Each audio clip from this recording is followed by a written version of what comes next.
जय श्री राम दोस्तों। आज मैं आपके लिए कहानी लेकर आई हूँ जिसका नाम है आत्मविश्वास। विजय अपने माता पिता के साथ सुजानगढ़ में रहता था। वो अपने माता पिता का इकलौता बेटा था। वो बहुत शरारती था। पढ़ने से वो हमेशा जी चुराता था। पढ़ाई की वजह से वो स्कूल से कई बार भाग भी जाता था। शरारत के कारण वो कभी बागों में जाकर आम तोड़ता, रास्ते में किसी का मटका फोड़ता और गली मोहल्ले के किसी भी बच्चे को मार देता। सभी लोग उसकी शिकायत उसके माता पिता से करने के लिए आते। विजय के माता पिता उसकी इन शरारतों से बहुत परेशान थे। विजय कक्षा 8 का विद्यार्थी था। कक्षा 8 में बोर्ड की परीक्षा होने के कारण विजय ने एक योजना सोची। क्यों ना मैं बीमारी का बहाना बनाकर बीमार पड़ जाऊं, मुझे पढ़ना भी नहीं पड़ेगा और खाने की भी मनपसंद चीजें मिलेगी।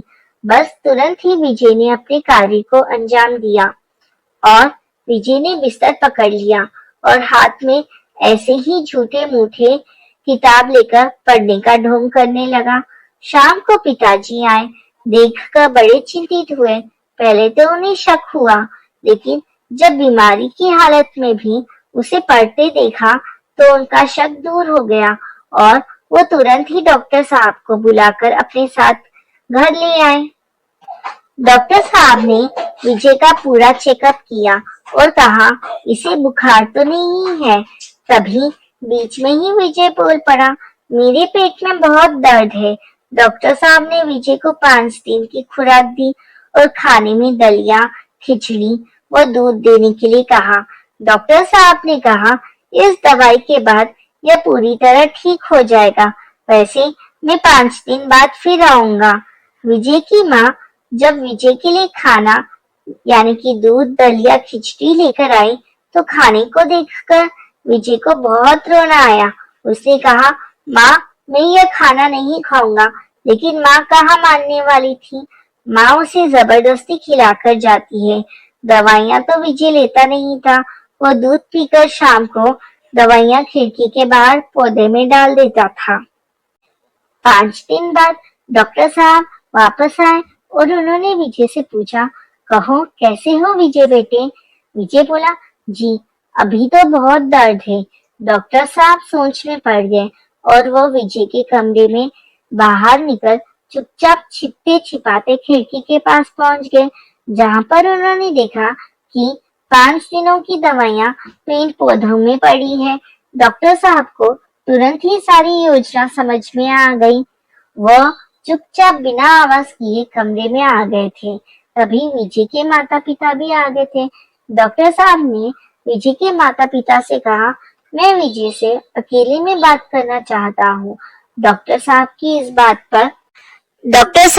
इस बात पर उनके माता पिता को बहुत आश्चर्य हुआ, लेकिन वो लोग बाहर निकल गए।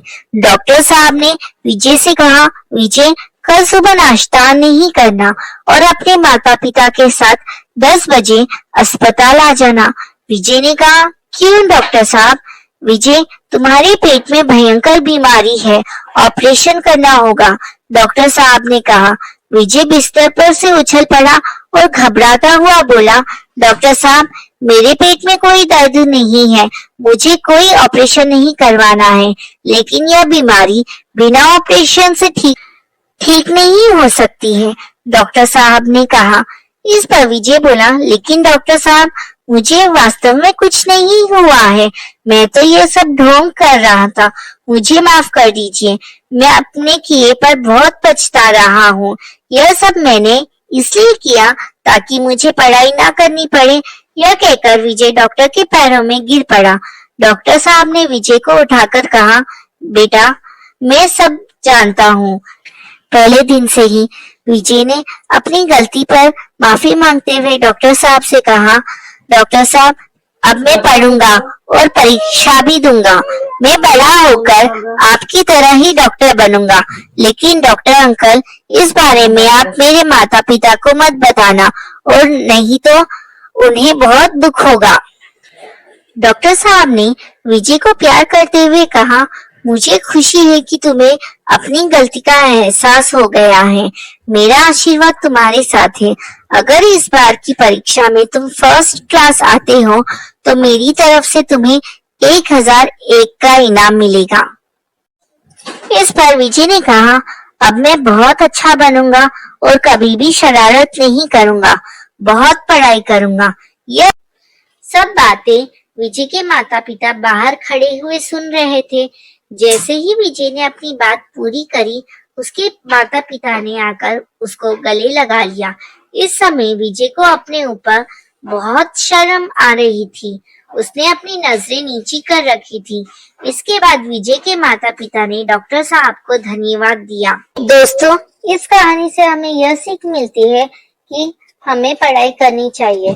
पढ़ाई से बचने के लिए हमें कभी भी झूठ का सहारा नहीं लेना चाहिए, क्योंकि झूठ एक ना एक दिन सामने आ ही जाता है और हमें उस दिन सबके सामने शर्मिंदा होना पड़ता है।